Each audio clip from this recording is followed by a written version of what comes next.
Look, I know how hard it's going to be, but you need to stay off your wings until they're fully healed. Suture's magic was tightening bandages around Carlotta's wings, binding them to her body. Your backside and wings took the brunt of the shrapnel, so you need to keep from stressing them.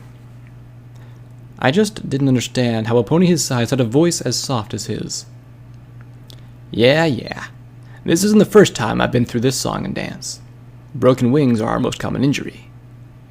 She was huffy, but I could tell through her words that she was grateful to even survive at all. It may be hard for you to believe, but my line of work isn't exactly what you rangers would call safe. Incoming! Skyline shouted before landing square on my back, forcing me into the dirt as both her and Pallet piled on. I saw stars for a moment before Pallet's happy laughter put my mind at ease. Getting some fluids and food into her sure gave her an abundance of energy to spend. But then again, being held in a cage for over a month would make any pony want to run until they collapsed. That was fun, Miss Sky. Pallet's squeaky voice made me cringe, but it was just reflexive.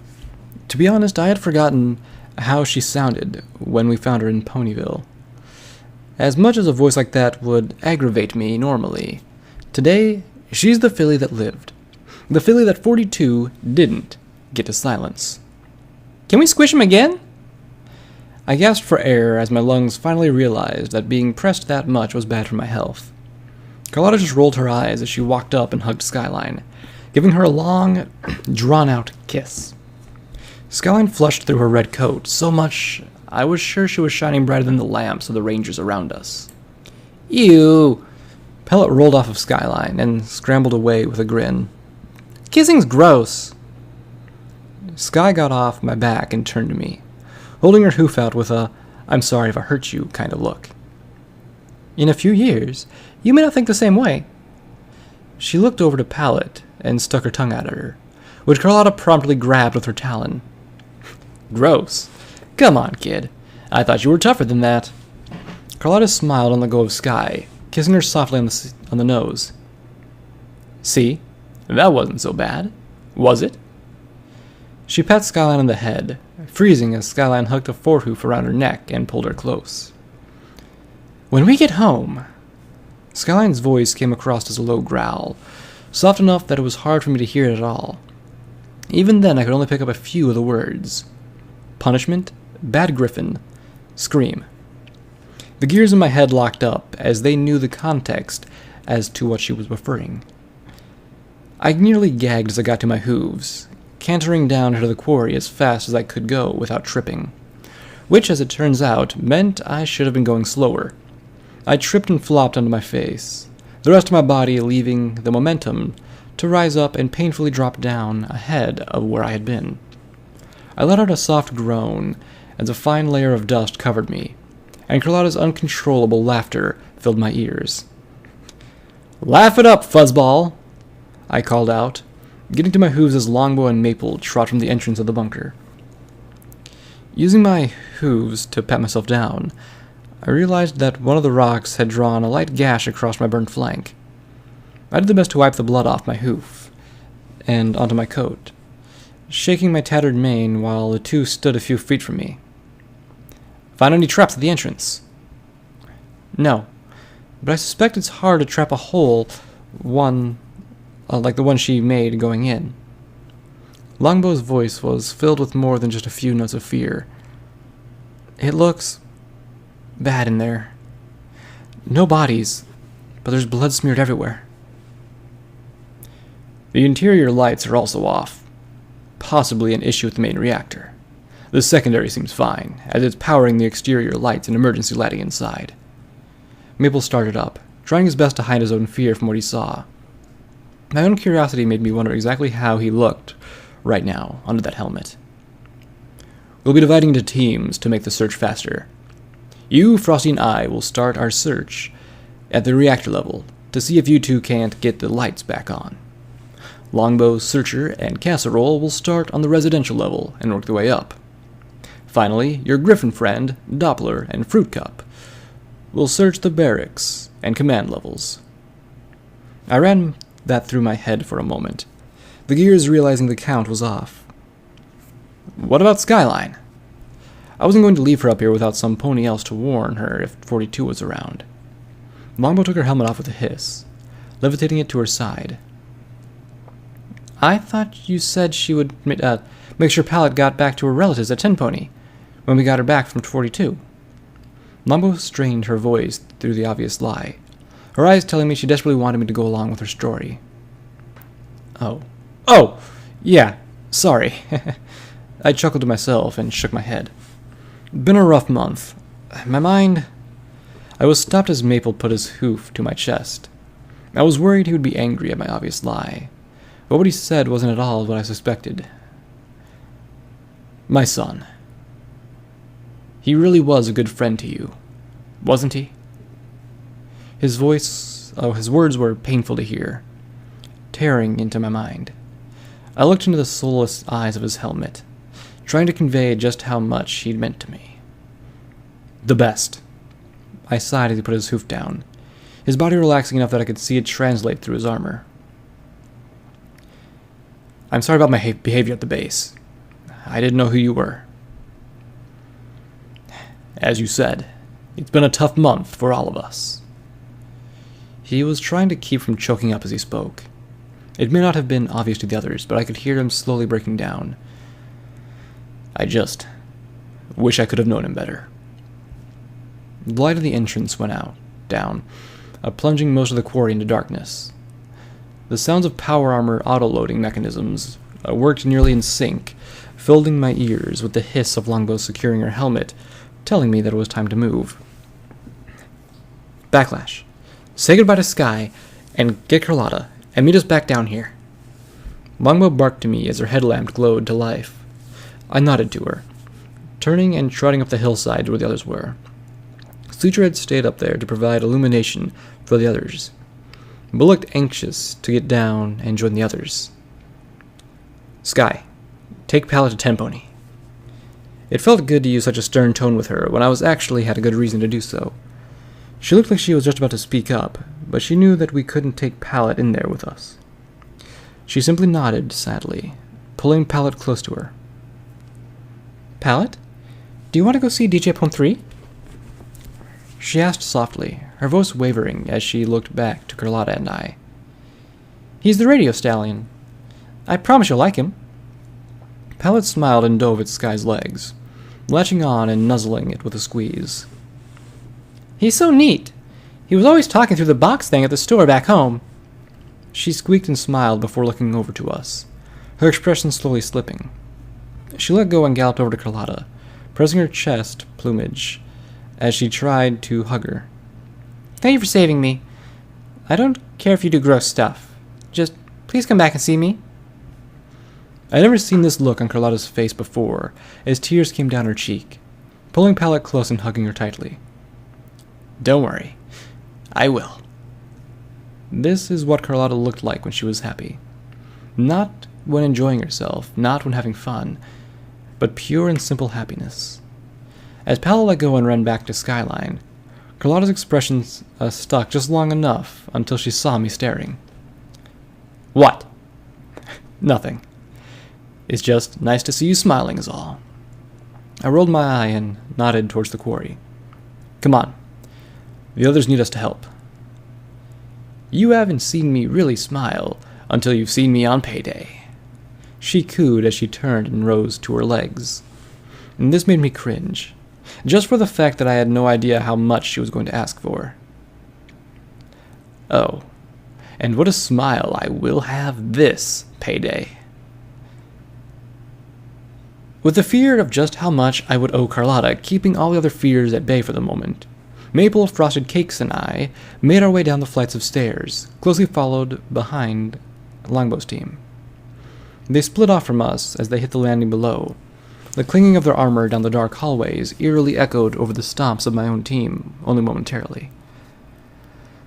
Red, blue, status update. Maple spoke as we continued winding our way down. Roger. Keep your eyes peeled. As soon as we had entered, he ordered the others to maintain radio silence, unless there was a need to report something unusual. On top of that, all teams were required to report in every 2 minutes. As we circled around yet another flight, the low drumming of the reactor level came through to my hooves, just enough to know that this was the level I had been kept on when we had been here before. The biggest problem I could see with being down this far was that if 42 had a trap for us, then there was no easy escape. My hope was that she was long gone, and that she had slipped up again with the wagon outside. As we reached the bottom of the stairwell, we all stopped to inspect the shredded doorway. It was far beyond what any pony in power armor could do to it. It was a testament to the fact that 42 wanted something. Nothing would stand in her way. Fuck. What the hell did this? Frosted's voice came over her speaker with a sense of awe. How could I find some explosives like this? Not explosives. 42, I replied, pushing my way past her. Come on, this way. How do you know where to go? I know you said you were here, but I got the impression you were on the detention level. Have you been down to this level before? Mabel spoke up. His simple but strikingly good question shot a pain through my heart. I missed Brass's questions. I pointed to the pipes in the ceiling. Induction pipes for the water recycler. We follow these, and they take us right to the reactor. I stopped dead as a foul stench hit my nose, something all too common in the waste. Fuck. We have dead up ahead. I used my fetlock to pinch my nose as we continued, really cursing the others for their cheater suits and their air filtration systems. We followed the pipes around a few dark corners as the stench grew bad enough that it smelled just as bad with my nose covered as without it. Sir, red and blue teams report all clear so far. Frosted looked back as she trotted in front of us, turning the corner ahead before letting out a loud gasp. She backpedaled hard into the wall behind her, slamming into it. A power-armored hoof reached down from the pipes and lay on her shoulder, letting her breathe a sigh of relief. Glad that some pony made it. She reached up to pat the hoof, only to have it slide forward in front of her, the severed limb inside painting a crimson streak across her chest. She twisted and yanked her helmet off, just in time to see double over and puke, pausing for a moment until the smell hit her hard. She heaved and groaned before spilling the rest of her lunch onto the floor. After wiping her muzzle, she held her breath and resecured her helmet. Maple and I trotted up and looked around the corner to find what she had seen. Never before in the wasteland had I seen such a horrible display. Dozens of ponies had been rigidly poised in a long walkway heading towards the reactor's bay door. Stallions, mares, foals. It didn't matter to 42, who had posed them all in the exact same way. They stood on their hind legs, forehooves extended and raised up, holding their own shredded entrails above them, as if to be joyously throwing them into the air. The flat stumps of their necks dribbled as still wet blood that covered their now monocolor coats. I nearly fainted from the sight, slipping to the floor as my hoof pressed along a slick puddle of blood. I looked up as I lay there, finding, if you can believe it, a more disturbing sight just through the grating on the ceiling. The severed heads of all the ponies gazed down onto me, the eyelids of them all torn off, and each one's muzzle stripped of its skin just enough to make it look like they were smiling. I couldn't help myself now either, heaving heavily and throwing up the little contents I had in my stomach. How could some pony do something like this? Abel's voice came across his speaker shakily. I could see through his armor that it was taking all of his will to keep from throwing up as well, let alone just one mare. The thought of 42 doing this just to get to me made my blood boil. After the last month of innocence dying to her, I just couldn't feel anything anymore. Carlotta's close call got to me because I knew her. These ponies? I couldn't feel sorry for them anymore. I pulled myself up and trudged forward, my hooves squishing on the bloody floor as I wound my way through the maze of bodies. With this many down here, I doubt there's any survivors. Sir, Red Team reports we have a survivor. Frosted Cake's voice rang out over the dull tone of the reactors. They say that they found him in one of the storage lockers in the armory. He says he's a scribe, Manila Folder. My mind couldn't decide on whether or not I should be happy that he made it, or angry he wasn't murdered by 42. Tell them to send him to the surface, and continue searching. Mabel and Frosty continued after me, their heavy footsteps easy to keep track of as we continued. I stopped as I reached the control room door, not wanting to open it, as I was sure it was another trap inside. Frosty checked the door frame for traces of contact wiring or other explosive devices, but gave the all-clear after a minute of looking. She twisted the handle and kicked the door open. The high-pitched hiss of steam pistons firing filled the air before it looked like Frosty's head exploded, covering me in chunks of blood and gore. I wiped my face and looked up, watching as Frosty did the same. The sharp spike of a unicorn's horn jut through her ear armor as the rest of whomever's skull it had been dripped down her helmet.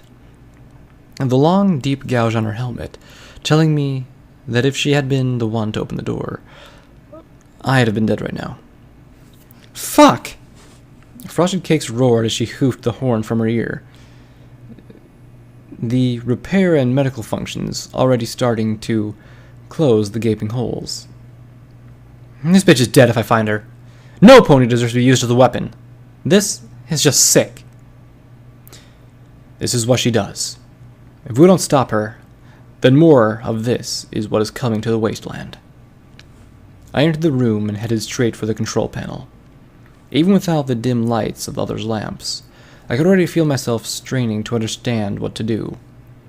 Only once had I worked on a reactor like this.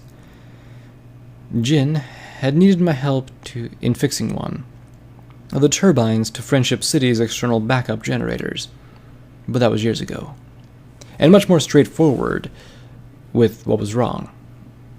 Aha! Frost had called out from the panel behind me. There was a rounding click of a toggle before all the lights slowly flickered on. The turbine to the rain reactor whined to life, and the glowing readouts of the controls before me brightened and faded out readings. She walked over and peered at the numerous dials and indicators. Looks good. Looks like it was only put into safe mode. Everything else checks out. Good. Then let's work our way back up. Maple called out, turning towards the door. Both he and Frosty froze and put their hooves to the side of their head. Alright, Backlash. Team Blue found the Elder. She's in research level 2. Let's go. And with that we took off. Even though I didn't feel anything from it, as we ran around the corner and left the celebrating dead behind us, I couldn't help but think that my nightmares weren't going to let me forget what I saw. I was heaving heavily by the time we'd made it up the stairs, with the thought of if I slowed down, Longbow had more time to try and kill her. But as we galloped through the halls, I couldn't help but think this was all too easy. The traps that 42 left were too easy to find, and a lot less elaborate than I thought they would have been. Something just wasn't right here. She's locked in one of the biochem storage rooms. Mabel spoke up as we turned down the hallway into the room marked Biolab. The windows were 4-inch thick reinforced glass. The only way in is through the door. I got just the explosive for the job. Frosted Cakes called out happily as we trot through the door. I spotted Longbow as we entered the room, smiling now that I knew she was safe. My gaze drifted over to the slumped form of Strawberry Sherbet as she rolled her head back and forth, holding a gaping wound on her side closed. We've got a problem. Breaching the door with explosives could kill her with the injury she's got. And it might also trigger the failsafe system for the room. Her voice told me that she had come to terms with her anger, and showed genuine concern about getting her out of the room alive. Failsafe systems? I realized I sounded like a moron here, but I didn't get to grow up around these kind of things. The only failsafe systems I'd ever seen were old military computers and electronics, designed to render them inoperable if they were ever captured. Funny enough, they were never that hard to disarm, which made me wonder why they were even made at all. As in, simple explosives. No. Maple shook his head. Biochem failsafes are a lot more complex than the ones on standard hardware. His voice was traveling into the tone to where he wanted to sound like a smartass and stroke his ego. You see, you can't just blow apart one of these rooms, seeing as they contain things like plagues and diseases that would wipe out every pony in the wastes. The systems here are designed to completely incinerate all biological and chemical traces. The system lights things on fire. Longbow cut him off, mercifully saving me the rest of falling asleep. If there's a breach, then the alarm goes off, and whoosh! The whole room is hit with 2,000 degrees incendiary agent. Thank you, Paladin Longbow, for your valid, although simple, explanation. He sighed in annoyance. As I was going to say, unless the system can be overridden, or the Elder opens it from the inside, the door will stay shut, inevitably. I trod over the door controls and looked at it, quickly finding the intercom button. Sherbert, open the door. She looked up from the wall, her gaze seeming distant as she smiled and got to her hooves. She limped over to the door, trailing a thick line of blood behind her. Hoofing at her intercom, she spoke in bursts. Don't you see? She's the end we need. She can wipe the waste clean. She tore them to pieces in front of my eyes. She turned her head, looking directly into my eye as she laughed, slipping down against the window and hitting the release button. The door opened with a hiss. Then we can just use the mega spells on her! Quickly! Get the field dressing out! Mabel shouted as the group all but poured into the sterile white room. Just as soon as they made it through the door, it shut with a slam. A loud report of a revolver behind me startled me as the control panel sparked and died. I spun around as a pink flash dropped from the rafters. Instinctively, I pulled up Sats and thought to pull out one of the twins. Unfortunately, all I saw was the note, number 182, from the Project Golem files. The gears in my head worked too slow, just now reminding me that I hadn't swapped the fuse back to the inventory after I got the pip-bug back. I cursed my forgetfulness as I dropped out of Sats, figuring that I could go hoof to hoof if I could get close enough. Tisk, tisk, tisk. And you were doing so well. My good eye burned as she walked forward, looking decidedly less melted than the last time I saw her. I'm wondering if you got the welcoming card I left for you up top. I smirked. Yeah. I'm sure Pallet will remember it for the years to come after you die. I spat at her, my muzzle only pulling into a tighter grin as she grimaced. She raised her revolver, twisting it subtly as I glanced at it, remembering that I had dropped it. Thanks for leaving me my gun. I was so helpful in murdering the poor foals here. She mock-pouted, trying to rouse me to anger. After a moment without a reaction from me, she smiled. Although, I do miss my rifle. I bet Brass does too. That was where I drew the line. I charged at her, watching as she threw the revolver at me with all her might. My tail caught on something and dropped me just enough that I fell out of the trajectory of the gun, tensing me up enough to drop me into Sats again. I queued up 2 hoof strikes on her, ignoring the low chance to hit. I finalized the strike, only to have a sliver of spell power remaining as time crawled forward. My fist swung and missed its mark, pulling me around uncomfortably to my left as she dodged out of the way. Just as I was going to wonder how the system would work with a second strike, when I wasn't even facing my target, my rear leg was assisted in bucking up. I felt it connect with something solid, the all too familiar snap of bone filling the air as the spell finished up. I spun around as 42 slammed against the storage room door, amazingly denting it slightly. She got to her hooves with a laugh, stopping halfway to cough out a splotch of blood onto the floor. I really misjudged you, Backlash. She looked up at me with a smile. You've more than just a Pinky member. And that's the kind of strength that can only come from one pony. The gears in my head worked hard as she talked. One hit was good, but I needed something more. You have to be it then. That's the only thing that makes sense. She belted out another laugh, gripping her side as she did. I must have broken a rib with that kick, which is just payback for the ribs I've had to deal with thanks to her. Oh, and what's that? I needed to stall her for time. My head finally threw out the idea that her gun was sitting on the floor just to my right. If I could get to it, Sath could do the rest. I took a step towards it. Isn't it obvious? Your late-blooming senses? Your ridiculous tolerance to my attempts to murder you? She took a step to her left, subtly glimpsing at the revolver as her play as well. I took another step as she stopped. The gears in my head spun up again from her words, searching for the answer she was leading me to. I didn't need the answer. I needed the gun. I'm just damn lucky. She took another step. The agonizingly slow process only made it worse by the fact that my mind was inching closer to an answer. I know what she's talking about. It seems so correct. It makes so much sense. Backlash. You just do not get it. She dropped her voice into a growl, keeping her twisted smile as she peered right into my gaze. She spoke at the same moment the gears in my head shot the answer to her puzzle to me. You and I? We're family.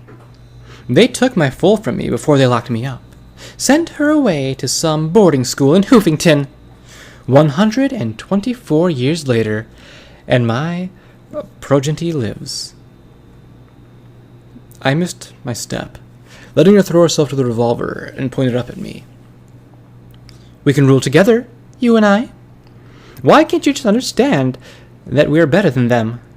With our senses, our strength, our guidance, we can make the world better for every pony. Better? Like you made Ponyville better? How you made Whiny or the pool better? I took my step towards her, feeling the barrel of the gun press up under my chin. You won't kill me. Not yet. Looks like you finally learned the game. She smiled and ran her hoof through her bouncy pink mane. A clump of it pulled out and dropped to the floor, fading away in a purple wisp before it hit the ground. Good thing, 'cause now you're out of spring training. Ready for the big leagues? With how sloppy you've gotten, it's more like you're hopping to a tie it up for overtime. I screamed as I reared up to smash her. She rolled out of the way of my hooves as I brought them down, my angry strike actually sending cracks along the concrete floor. The revolver fired again, its round pinging harmlessly off the storage door, starting a yellow light turning as the loud alarm spun up. Tick-tock, backlash. Bring me my pond. She laughed as she sped off to the door. I was about to give chase when my brain reminded me of what the alarms meant. Free them or chase me? Only enough time for one. She froze at the corner, looking back as I tried to make my decision. See you at the bridge. The lives of the pony inside meant more than me getting to her. The gears in my head spun and spit out the truth, which was that the life of only one of the ponies inside the room truly mattered to me. Longbow hoofed the intercom, her voice coming through softly. Don't worry about us. With that, the room exploded into flames. The intercom speaker let out a high-pitched wail as it melted inside before completely cutting out. The glass gave off a soft glow as it fogged over with black, the swirling of thick smoke inside hardly visible through it. I slumped to the floor, having lost again. I slammed my hoof against the door in anger, finding that my sense of pain had returned, and the strength of the door was too much for me to handle. There was a loud thud from the other side, quickly becoming a paced knock. Once again, their stupid cheat suits had won. I should have remembered steel is tougher than 2,000-degree heat, though I can't say I feel sorry that Sherbert didn't have her armor on, seeing as she deserves that special place in Tartarus, reserved for ponies like her and 42. So the problem I'm faced with is that I'm not sure how long the Rangers can last in there, seeing as the door is sealed and presumably all the air just burned away. The gears in my head reminded me of the only good thing that I took out of the pool. Lil Zeus's combat knife. I quickly hoofed it in from my saddlebags, butting down on the handle and watching as the pip-buck registered it in my compass as Lil Zeus. As I thought about how unremarkably unthoughtful out the name was, I lifted my good hoof up to it and looked at it.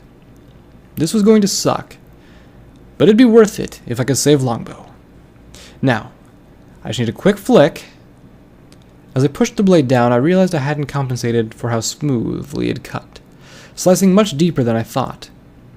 I let out a scream as I nicked the bone, dropping the blade to the floor reflexively as I pressed my bleeding limb against the glass. The acidic crimson worked quickly at melting through, but as it streamed down the glass, I could no longer see straight. I realized that I must have severed an artery. The world of darkness I've grown too accustomed to welcomed me again with open hooves. The feeling of his kiss was the greatest thing in the wasteland. Come on, honey. It's time to get going. The familiar voice had called out as a hoof shook me to keep me from falling back to sleep. We had both stayed up late after I had showed him Luna, spending our time talking as we just watched the stars drift by. No, can't we just stay in bed all day? As he pulled the stallion close to me, hating how he tugged back. We'll make the time up, I swear. It was a particularly bright afternoon when I had woken up. The sun was actually beaming down through the spacing by the tower. With a bit more of a prod, I had rubbed my eyes, and I was finally starting to wake up. If we don't meet up with Skyline, she'll never forgive me. I won't ever forget the smile he wore. I had thought that nothing could ruin that moment, but the sky darkened. At first, just as much as if the clouds had covered it up, but then it continued, and after a few moments, both Sprocket and I had climbed out of the tent. It was hard to make out, but there was a round shape covering the sun. The gears in my head at the time had reminded me that I had read it from the Museum of Equine History. It was a phenomenon called an eclipse that hadn't happened after the times of Celestia and Luna became rulers of Equestria. I was about to speak up when there was an earth-shattering crack that split the clouds.